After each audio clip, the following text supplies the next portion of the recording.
5 minute का उपाय रोजाना पितृपक्ष में बदल सकता है आपके भाग्य को। जिनके घर में व्यापार धंधे नौकरी की परेशानी आ रही है, जिनके घर में कोई व्यक्ति हमेशा बीमार रहता है, एक कमेंट भी आया एक बहन का कि आप मुझे इनसे बचने के उपाय बताओ, जो भी हमारे घर में परेशानी है, मुझे हमेशा बुखार रहता है या मेरे शरीर में हमेशा दर्द रहता है।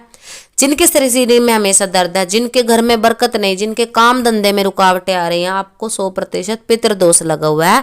आपके पितृ आपसे 100% नाराज हैं। जय माता की सभी संगत को आज मैं उपाय बताऊंगी आपको कि पितरों को इन पितृ पक्ष में कैसे प्रसन्न कर सकते हैं। एक सुनहरा मौका है उन लोगों के पास जिन्होंने अपने पितरों के निमित्त कभी कुछ नहीं किया और अपने घर के सभी रुके हुए कार्यों को, अपने पितरों के जो बंधन है उनको बंधन से मुक्त करने का एक छोटा सा उपाय मैं आप लोगों को बताऊंगी, जिसको करके आप अपने पितरों को खोल सकते हो। पितर आपके अगर पूजा लेने लग जाते हैं तो किसी भी देवी देवता की आप पूजा करो, वो देवी देवता ही लेने लग जाते हैं। जब तक आपके पितृ बंधन में रहेंगे, आपसे रुष्ट रहेंगे, आप कितना भी साधना पूजा पाठ कर लो, आपकी पूजा पाठ किसी भी देवता तक नहीं पहुंचेगी। वो सीधा सीधा बोलेंगे आपके पितृ तो भूखे बैठे हैं, जब आप अपना कोई नहीं देते तो हम क्यों भोग ग्रहण करें।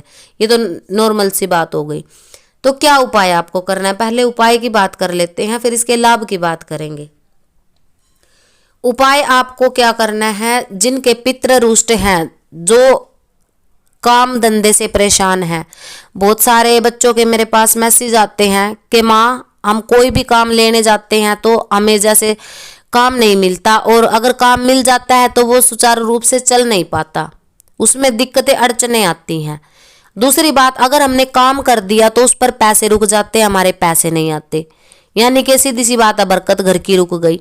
तीसरी बात कि शरीर और दिमाग जो है उसमें क्रोध आने लग जाता है, बंधा बंधा महसूस होता है और हमें ऐसा मन करता है कि सब कुछ पूजा पाठ हम छोड़ दे, और छोड़ने के बाद कहीं कोई किसी देवी देवता में कुछ नहीं है, कोई देवी हमारा कुछ नहीं करती, कोई भोले भगवान हमारा कुछ नहीं करते, कोई नारायण भगवान हमारा कुछ नहीं करते, ये सब बकवास है, ये ऐसा लगने लग जाता है। तो क्या उपाय करो आप पितृपक्ष में जल लेना है आपको ताजा, उसमें गंगा जल डाल लो। तांबे की लुटिया हो तो बहुत बढ़िया, स्टील का बर्तन मत लेना अगर पितरों को जल देना चाहते हो।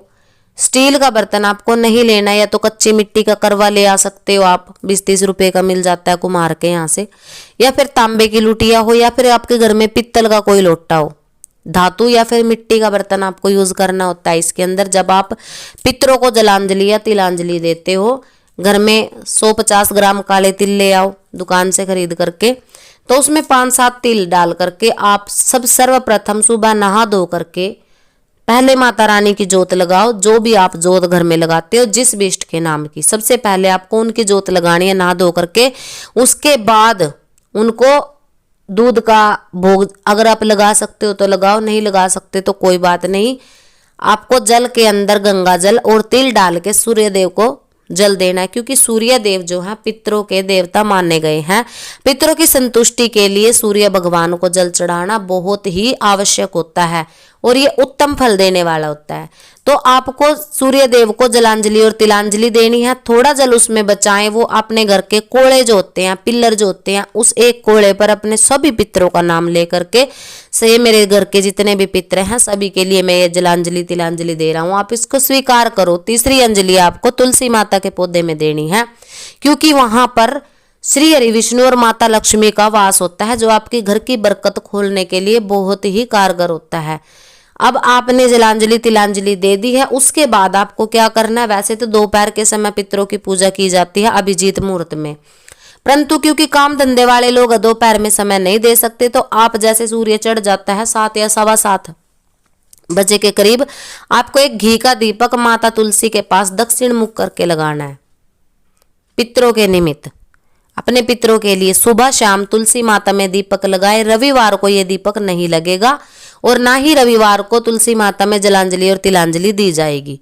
तो इस बात का खास ध्यान रखें। आपको 16 दिनों तक, चाहे आपको अपने पितरों की तिथि याद है चाहे नहीं याद है, आपको उनके निमित्त कार्य करना। अब एक बहन का मेरे से प्रश्न था, बहन क्या मेरी शिष्या का ही प्रश्न था कि माता जब हम पितरों की सेवा करते हैं ना, तो जो घर के बाकी बुजुर्ग बचे हुए हैं या फिर अड़ोसी पड़ोसी हमें पता क्या कहते हैं कि जीते जीते तुमने कभी सेवा नहीं करी और अब मरने के बाद आप उनको जल दे रहे हो, ये दिया लगा रहे हो उनका नाम का, तो मैं आप लोगों को बता दूं कि श्राद्ध जिंदा इंसान का नहीं होता, श्राद्ध जो दुनिया से चला गया है उसी का होता है, मरे हुए इंसान का ही श्राद्ध होता है। तो भाई जीते जी आपकी, चाहे आपके पितरों से या आपके माता पिता से, किसी से भी पूर्वज से बनी हो ना बनी हो, मरने के बाद अब वो अगर प्रेत योनि में अटके हुए हैं, उनको पितरलोक प्राप्त नहीं हो रहा है, या फिर वो भूखे हैं, प्यासे हैं, नीच योनि में, अधम योनि में चले गए हैं, तो चलो जीते जी तो नहीं हमारी बनी, पर मरने के बाद तो हम इतना कर्म कर ही सकते हैं कि उनको अच्छा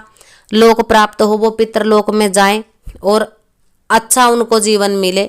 मरने के बाद अच्छी किसी माता बहन के पेट से वो गर्भ से जन्म लेकर के इस दुनिया के दोबारा से रंग ढंग जिए और दोबारा से इस पृथ्वी माँ, इस धरती माँ की जितनी भी खूबसूरत सारी चीज़ हैं उनका वो आनंद उठा सके।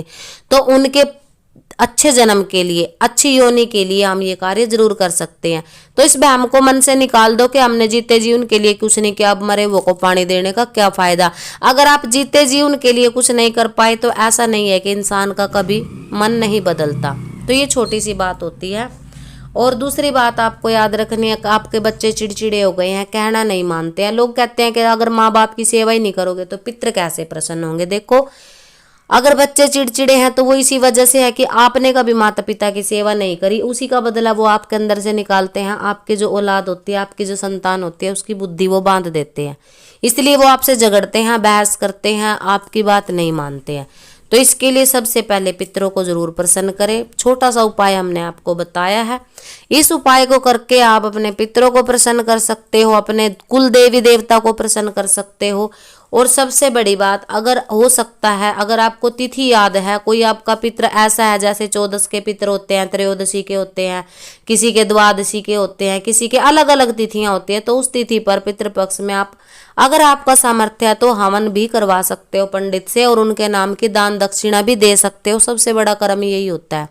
अगर आप कुछ भी नहीं कर सकते तो, अगर आपका हवन का सामर्थ्य नहीं है तो खुद भी आप पितरों के निमित्त हवन कर सकते हो, छोटा मोटा। परंतु जो आप हवन करते हो उसके निमित्त आपको दक्षिणा या तो आप दोहित्रे को, यानी कि बहन का जो बेटा होता है, भांजे को दे सकते हो, या फिर अपने जो बहन के पति होते हैं उनको भी आप ये चीज दान में दे सकते हो। जब हवन में आप रखते हो, केला दान जरूर करना चाहिए अपने पितरों के निमित्त, क्योंकि केला श्री हरि विष्णु को बहुत पसंद है, और क्योंकि पितरों की शांति के लिए श्री नारायण बलि का ही पाठ करवाया जाता है, तभी हमारे पितरों को मोक्ष और तर्पण मिलता है, और तभी वो अधम नीच योनि से निकल करके किसी अच्छी योनि में जन्म लेते हैं और आपको सदा सदा के लिए अपना आशीर्वाद देते हैं। इससे आपके धन, व्यापार, नौकरी, धंधा, संतान, कुल में जितनी भी परेशानी है, हारी से, बीमारी से आप जूझ रहे हो, हर चीज से अगर 16 दिन में आप ये रोजाना 5 मिनट का उपाय कर लेते हो तो आपको बहुत सुख मिलता है। तो सभी को जानकारी पसंद आई होगी तो सभी संगत को जय माता की।